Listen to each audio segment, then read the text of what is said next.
Before I share what I have, I want to say that I don't share anything unless it's been confirmed by God. So I speak from a place of confirmation. Stuff I'm actually about to share, I've been wanting to share for a couple of months. I just have not had the confirmation until recently that gave me the go ahead to do so. Everything that you see me post that's of the personal nature, I seek that confirmation before I speak. So even though I've wanted to speak about this for 2 months, it wasn't until actually this past week that I knew I was going to speak on such. And I'm not going to explain again like how my personal confirmation works, because it comes in many facets and forms. But this one time I am going to explain the confirmation for this. A lot of what I want to talk about is business and things that I think can help people in business that often don't get discussed in business courses and that you find through trials and tribulations of life. I got this information from a very important guy in the hospitality business down here. And the company that he has started and helped create is actually probably at the forefront in the nation in terms of giving back to the hospitality community in need. And I was fortunate enough to work for the company for 3 years. Since this pandemic has gone on, I have been to that location, their home location, 2 times, because part of what I do with my disposable income is I try to feed it either back into my community or to feed it to other people who are feeding other people. So I really haven't been too many places as far as getting anything to eat, but I've been 2 places twice. One is a food truck operated by 2 young black women who I know, and the other place I've been 2 times is the company that this gentleman is in ownership of with his partners. The first confirmation actually came for me the second time that I came to visit the establishment, and I bumped into him personally. And a lot of what I have to share to you are things that he taught me personally over the 3 or 4 so years that I worked with the company, which I felt fortunate to do so. The second confirmation came in the form of a friend who reached out and called me last week. And coincidentally enough, she had called me on her birthday. She's actually one of the first few friends that I made when I moved back down here when I was 19 years old. And she and I were on the phone, and she actually referenced the company and the business and the guy and was like, hey, didn't you used to work for them, and so on and so forth. And I let her know right then, because we move in the spirit like that. I was like, that was that second confirmation that I was waiting for to speak on these matters. And so here it goes. First, when you work for their company and you do their orientation, if he has time and is available, he likes to get to know you as a new employee or a prospective employee and kind of feel you out. And that's something that's not too uncommon in any business, I don't think. If the boss / owner or whoever is available to speak with you, shake hands, put a name on a face, smooth everything over, make it look good, so forth. I was immediately struck by him because he just seemed to have a different vibe. I've been in the business for almost 14 or 15 years when I met him, and there was just something about him as an owner that was distinctly different to me than the other owners who I met, which were pretty much all white men, much like he was, but there was just something about him. He was a little different. I wouldn't even say he had swag. It was just something funky about him, in a good way. And so, the first thing that he asked me was that, what could he do for me? Which I thought was like a really strange question. And I kind of looked at him perplexed. I'm very emotional with my expressions. And so he seen that I kind of looked at him like in a perplexed fashion, like, what can you do? I'm like, he kind of just hired me, like I really didn't understand where he was coming from with it. And he was like, look, he said, I look at, this is my business. This is my baby. He was like, and everybody that I hire is enabling me the opportunity to live out my dream every day. He said, so I want to know what my employees' dreams are to see if there's something that I can do to help make their dreams happen. And I was like, wow, and I was really impressed. And I have a reputation of being possibly difficult and even more difficult to impress. And I was immediately impressed that he actually was speaking that to me. And in all honesty, during the course of the orientation that day, I had a couple of employees that had been with the company for a while that I was with that told me that, this is kind of how they do things and run shop, which I thought was like really cool and innovative to a degree. And so we're sitting there and, I was like, well, can I be honest with you? I said, I don't want what you have. I said, but I want my own. He's like, oh, you want to be an entrepreneur? I'm like, yeah. I said, I want my own. I was like, and not just this, like in hospitality. I was like, I just want my own in terms of what's coming to me. And he's like, well, let me see what I can do for you. He was like, I know a guy. And he's like, this guy happens to run the entrepreneurship program at the University of Georgia in Athens. And I'm thinking like, well, that really can't help me. Like, I'm down here with you in Marietta, Smyrna, East Cobb. I'm going to Kennesaw State. He was like, well, Kennesaw State's about to start an entrepreneurship program, and he's actually coming to run it. Now, this is, I think, March or April of 2015. The entrepreneurship program didn't start at Kennesaw State until that fall. And so immediately, and I mean right there at that moment, I haven't worked for his company, not even a month yet.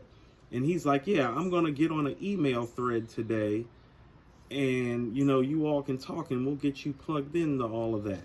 And it was literally immediately and that simple. And later on that afternoon, when I got home, there was an email waiting for me from the owner who said he was going to send out the email, and the guy who was the head of the entrepreneurship program at Georgia that was about to be the head of the entrepreneurship program at Kennesaw State.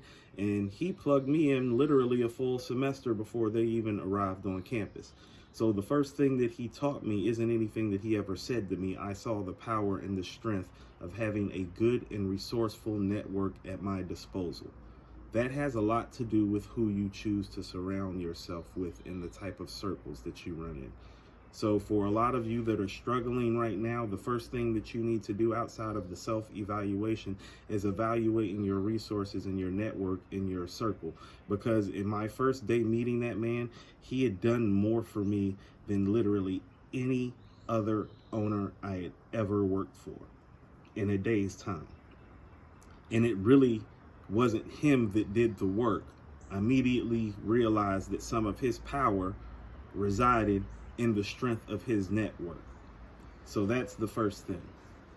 The second thing is that, and this is something, if anybody knows me, has heard me talk in the last 5 years, I say this all the time because it's one of my favorite things to say, and this is the man that I got it from. You hire what you cannot teach. Everybody's good on paper. And this is exactly how he broke it down to me. And this isn't the initial conversation, because he and I had a series of conversations which he taught me all of these things. And I've been burned by some of these things for not using them, which is part of why I'm sharing. But you hire what you cannot teach. When you're writing a business plan, everybody's business plan looks good. That's what he told me. He said, because if your business plan doesn't look good, he's like, you wouldn't hand it to anybody to solicit any sort of financing for your dream or anything. Everybody's numbers look great. That's the first thing that other people have to understand. You're in competition with everybody else too. Everybody's numbers look good. Everybody spent the time that you did crafting and creating those things. What makes what you have going on stick out? And the main thing is usually and most likely going to be you and the people in the team that are starting the business with you if you choose to have one. And in order for you to succeed initially, they have to see something in you that's not on paper. And intangibly so, you have to hire in the same fashion once you start your business. It essentially is what got you there. And that's something that I think gets lost in the accounting and in the spreadsheets and in the assets and liabilities of it. This guy got me to understand your most important asset and your potential biggest liability is always going to be your people. And so when you hire what you can't teach, you can teach anybody a system and a format of how you want things done if you actually have it implemented. But you can't necessarily teach hard work.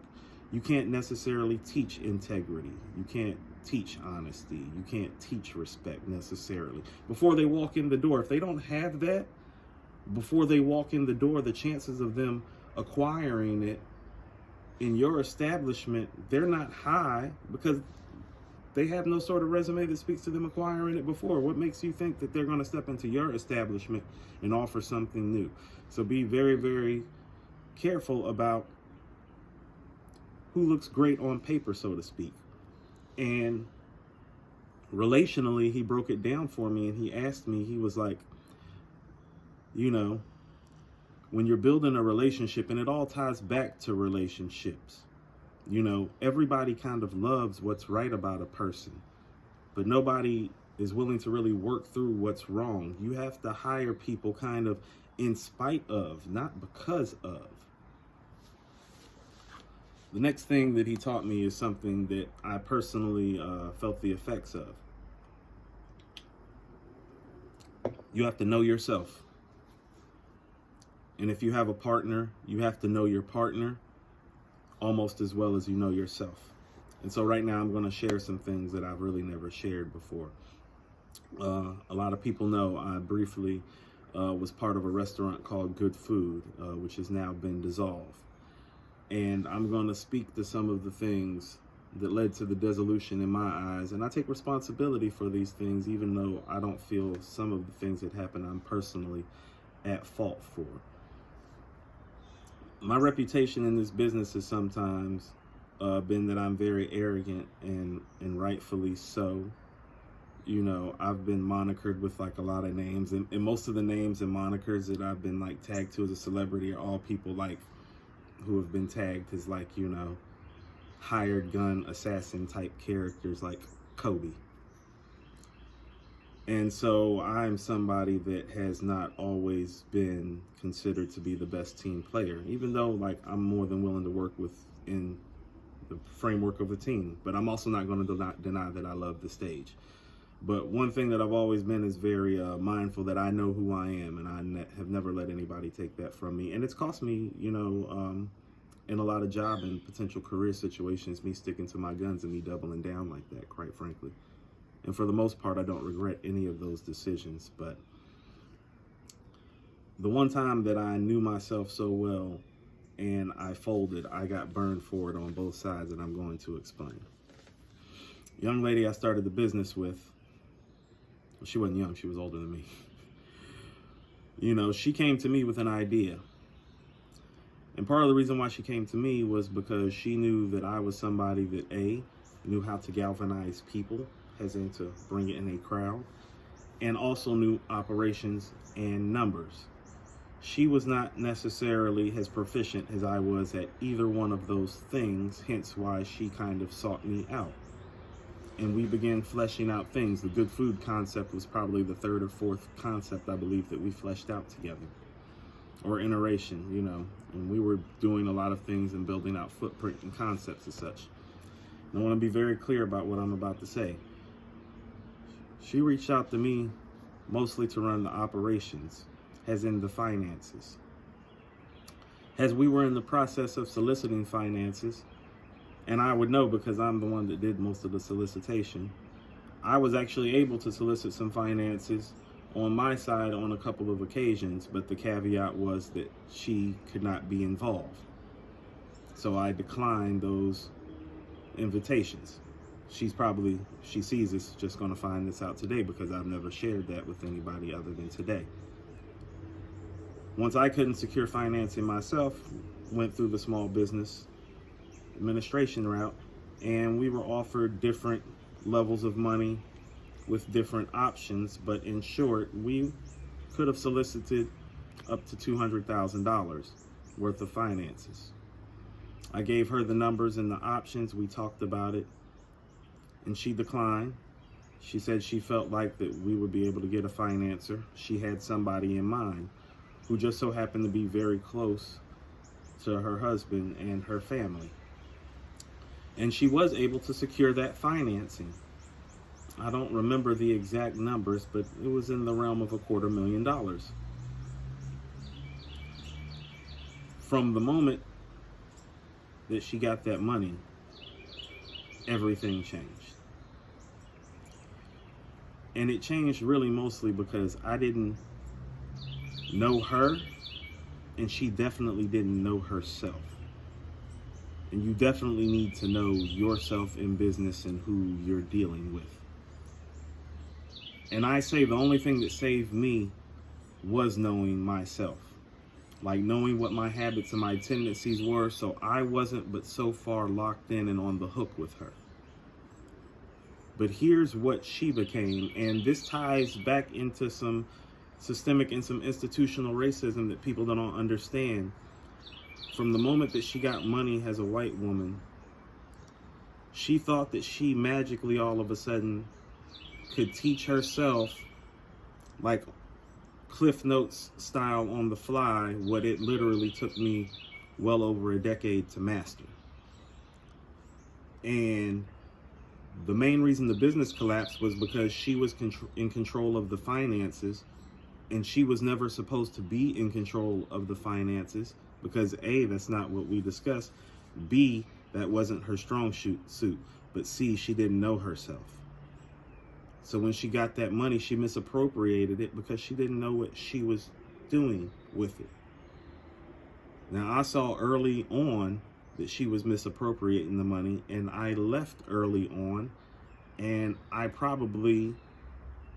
the only person that didn't get burned seriously by being deeply involved with her, because I played my cards in a manner that I could take my name off of everything at the drop of the dime, because I know myself and I know how I am, and I know if things start to look a certain way, or if somebody talks to me a certain type of way, I might just get up and leave. And so I set up a situation so that if I felt the need to, I could get up and leave. But that's after job opportunities and career opportunities have been lost, because I had just gotten my college degree. I could have been out servicing a viable career instead of starting an entrepreneurship endeavor, which is essentially taking a risk with my family, with my finances, and with my future.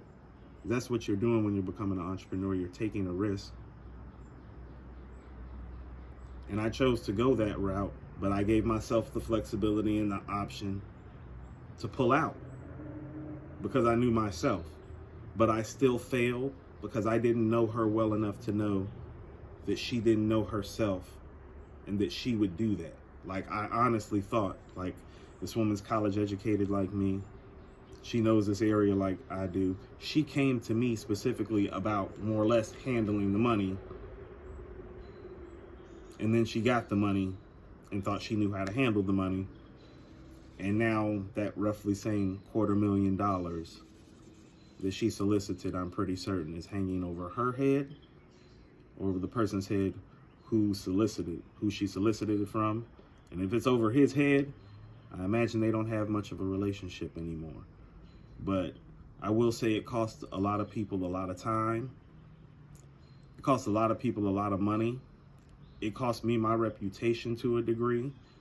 Like, the second week of business, she's out back with me and the head chef saying I can either pay the employees or pay the food order.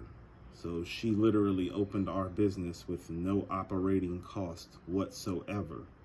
But she probably didn't know that because she had never had to know that. That's what I was supposed to be handling, but she didn't know herself. So she took matters into her own hands, and she hurt a lot of people in the process and ruined some people's lives and altered some people's lives, but mostly ruined herself, at least from what I've been told. So be very, very mindful. Make sure you know yourself. Make sure you know who you're dealing with. And when I mean know who you're dealing with, I'm not saying you don't do business with somebody because they may have certain habits that you don't have. You may just have to find a way to navigate your way around that if you see it works. Like, if you're with somebody and you know that they like to party on Saturday night, you probably shouldn't be asking shit out of them on Sunday morning, knowing what their habits are on Saturday night. You have to know them well enough to know, well, he's done till 2. She's done till 3. So I'm not going to hit them up about nothing. Like, you have to know these things because these little things build tension, because I could literally tell you a million stories about how this restaurant like self-destructed itself. So I could talk about me, I could talk about her, I could say so many things, but it really just boiled down to the fact of what this gentleman told me roughly 2 years before we opened the doors to our business, which was like, you have to know yourself and know your partner. If you don't know your partner, you have to know yourself, like, very, very well. Like, one of the things that I failed at, I knew myself and I didn't double down on it at the most important time, which is when I was stepping out and getting on the hook. So instead, I was doing what she asked of me and what Chef was asking of me, instead of rocking out and doing what I knew was going to make us a success. And so I failed myself in that regard. So, like, never give up on yourself. Like, know yourself and double down on yourself when it's time. because if nothing else, I wouldn't feel some of the feelings that I still harbor today. And there's not many feelings that I have towards it left that are negative. I don't have any animosity, but I do have regret because I knew I should have doubled down and told them, like, no, it's not how it's going to get done, and we're not going to win if we do it that way. Like, I should have doubled down even though it was 2 against 1, because I knew I was in the person in the room that knew.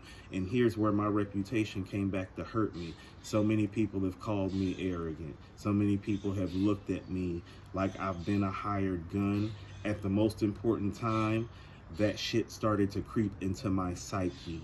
And I actually let somebody else have it for a change. And it was literally one of the dumbest things that I ever did. Know yourself and double down. Communication. This is the biggest thing that I see that's most problematic, especially when I'm dealing, I hate to say it, with black people who want to be entrepreneurs who are younger than me. One of the first meetings I had with this gentleman, he explained to me when I was opening my business, or when I was interested in opening my business, that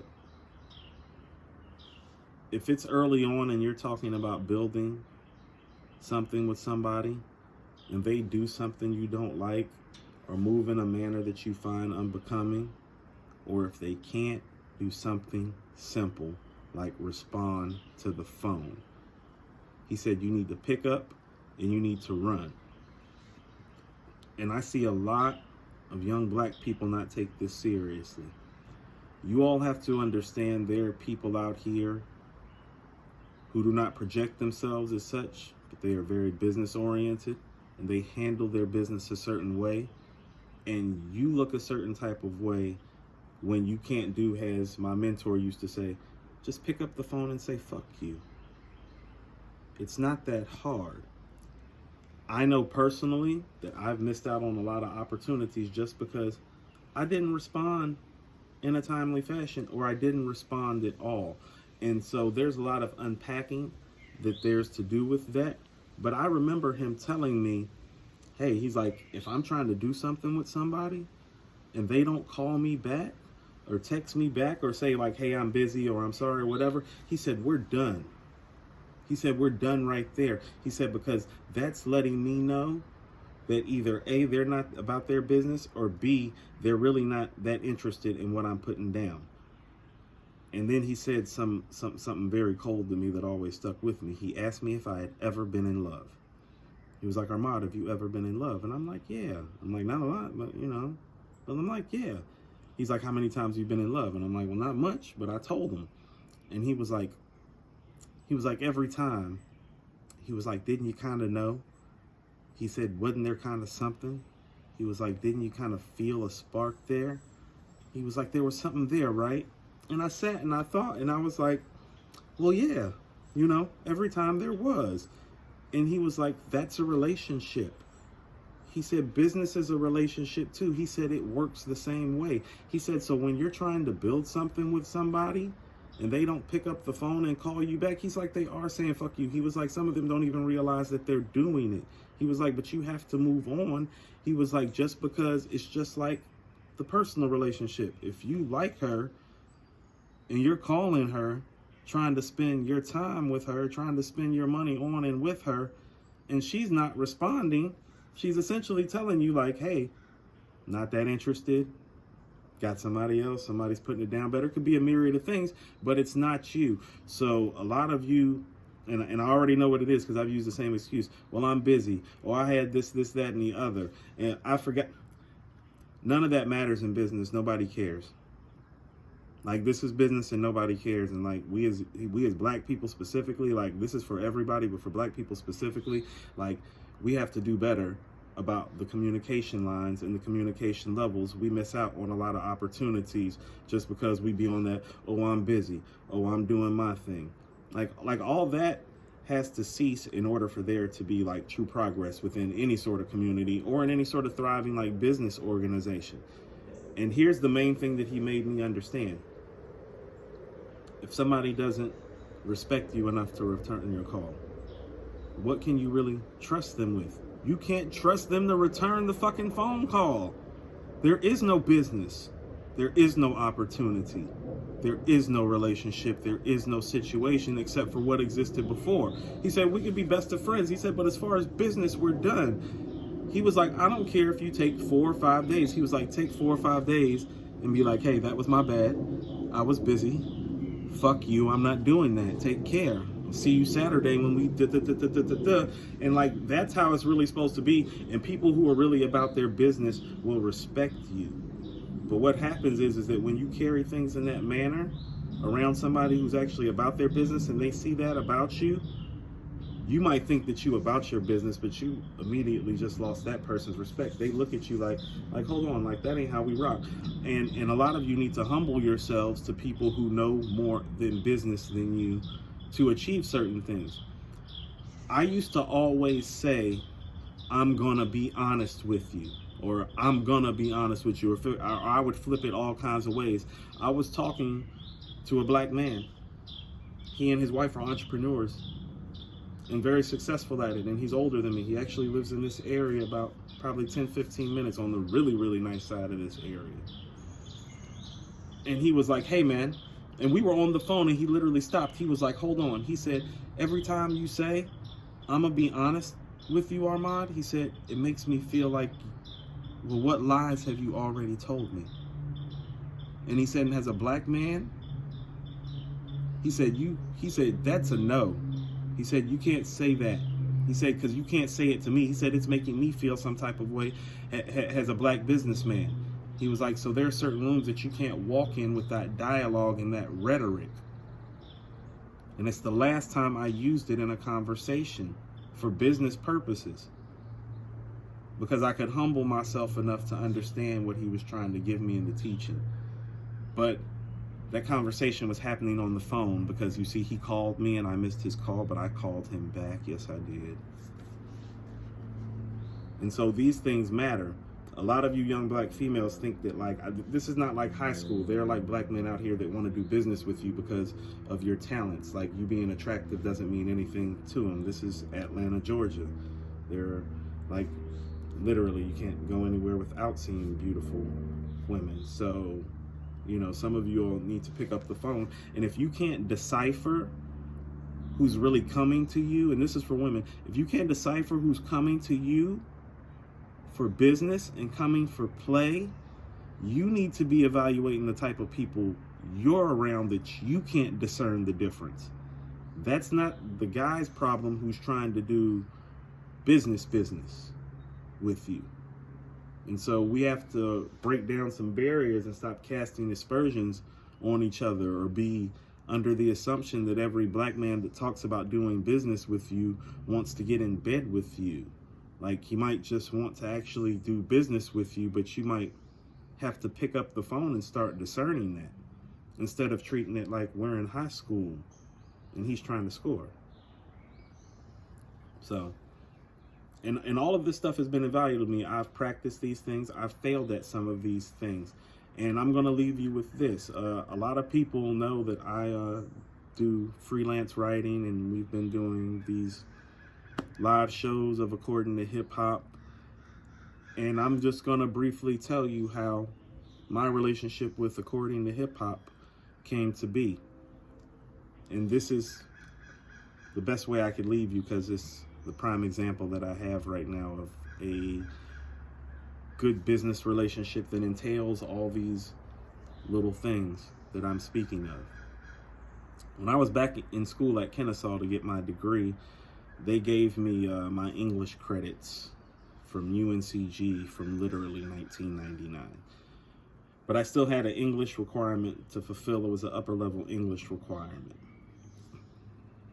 I had been MCing for a long time, and it had been a long time since I had written something that wasn't a rap or a hook or a song. So much so that I damn near forgot that I could write other stuff. And so for the first time in about 15, 16 years, when I walked into that English class, I had to write a paper of the academic sort, which I hadn't done in forever. I mean, I hadn't even written like a poem or like a limerick or anything. It was like literally just rap. I didn't even realize how far I had drifted from like being able to write in various proses to just being rap centered. And so the first paper I wrote, I remember I came back into the classroom and the professor was sitting in the chair next to where my chair was, and she was smiling. And she was a little younger than me. And she looked at me and she was like, so you're a really good writer, huh? And I had almost forgot because it had been so long since I had written everything different. And it got me to thinking like, damn, I've been writing all this rap music and really I can write anything. I've been kind of wasting my gifts. What am I gonna do about this? And I felt bad, but I didn't feel bad because I love hip hop. I do. I knew this guy. We used to work together. And we were never close friends. We were always mutual acquaintances. I can remember I went to one of his birthday parties one time, like early on when we were like really young. We had to been like 19, 20, 21 then. And he had eventually, years had went by. I probably hadn't seen him in about 10 years, but he had started this Facebook group called According to Hip Hop. And, I'm always in support of businesses and black business and people who I know. And even though he and I were never close, I hit the like button, followed it and stuff. And it was starting to grow and had a couple 100,000 followers, I remember, somewhere in the realm of. And one day I'm sitting there thinking, and I'm like, spent about a day going through their content. And I liked it. I enjoyed it. I was following them. And I was like, I think I can bring something to the table. I'm going to reach out to him, communication, and ask him, humble myself, if he will let me do some freelance writing work for According to Hip Hop. I wanted to do some editorials and some album reviews. I wanted to get back into the habit of writing something that wasn't a rap. And I'm thinking, well, writing something rap oriented or in the same sphere is going to be the best transition for me. And he graciously accepted. And from that moment on, there's never been a time that he communicated with me that I did not hit him back. Now, early on, sometimes I was an asshole about it. I took 4 or 5 days, but always, my bad, I'm sorry. Because one, I always respected the fact that it was his business. I asked to be a part of his business. So the least that I can do is communicate back with him when he's reaching out to me. But let me tell you what communication led to. I'm proud to say that I'm part of something. Like, he's the head coach of the team. A lot of y'all need to learn how to play y'all positions. It's like, as much as I love being on stage, as much as I love being a leader, this isn't my show. This isn't my stage. I'm at According to Hip Hop playing my position. And it served me well. It's good business. That 160, 70 something thousand people that were following when I started writing is now 800,000 and like literally growing to the thousands by the month, to the point that it might be 1 million people towards the end of the year. And I'm happy to be a player on the team because it looks like we might get a fucking ring. I don't need to be the star. I don't need to be the coach. In true fashion, I'm still kind of like a hired gun. I come in and I drop it. I be on some now you see me, now you don't shit. These podcasts are the only thing that's really put me in any sort of forefront. I've actually done more on the back end of According to Hip Hop than I have in terms of like my editorials or my reviews, or at least I think so. I really don't know what the numbers on those are or like how they fared so much anymore. I don't really keep track of them anymore. But all of this built was from steady communication. And so 5-6 years ago, me reaching out to him led to him reaching out to me during this quarantine and being like, hey, because I wanted to do a review for an album. I believe it was Jay Electronica's album, A Written Testimony. And Mike was like, hey, why don't we just go live and talk about it? Everybody's sitting at home. All of that was built out of our communication. Those 800,000 followers he built up, communication. It matters. And I'm actually proud to say now, like, we're good friends. Mike's one of the few people that got invited to this housewarming. You know, so it's extended itself into my personal life. We have a great business relationship going on. We have a great personal relationship going on. A friend of mine from middle school, who I have not seen since I was 15 years old, DM'd me the other day because she saw me on According to Hip Hop. And she even told me, she was like, I was hyped. Like, I know that dude. And I remember her too, because she used to be the one that put me onto the fact that Biggie was a sex symbol, even though he wasn't sexy around the time he dropped Big Papa. That's how far she and I go back. Literally haven't seen her since that time frame, but According to Hip Hop, because of According to Hip Hop and me being a part of it, playing my position, communicating with the head coach appropriately. Oh, people I ain't talked to 20, 25 years know who I am and remember me agreeing and are telling me, Ahmad, I'm so proud of you. All of that came from some simple communication. I got friendships out of it. I got a platform out of it. I got in connections with people who I love, who I haven't talked to or seen literally in decades. So it's just some things you should think about. And this is not my game. This is the game that was given to me that I'm sharing. So, and there's more. We'll see if, I get the confirmation to say more. But that's all I got. Y'all have a blessed day.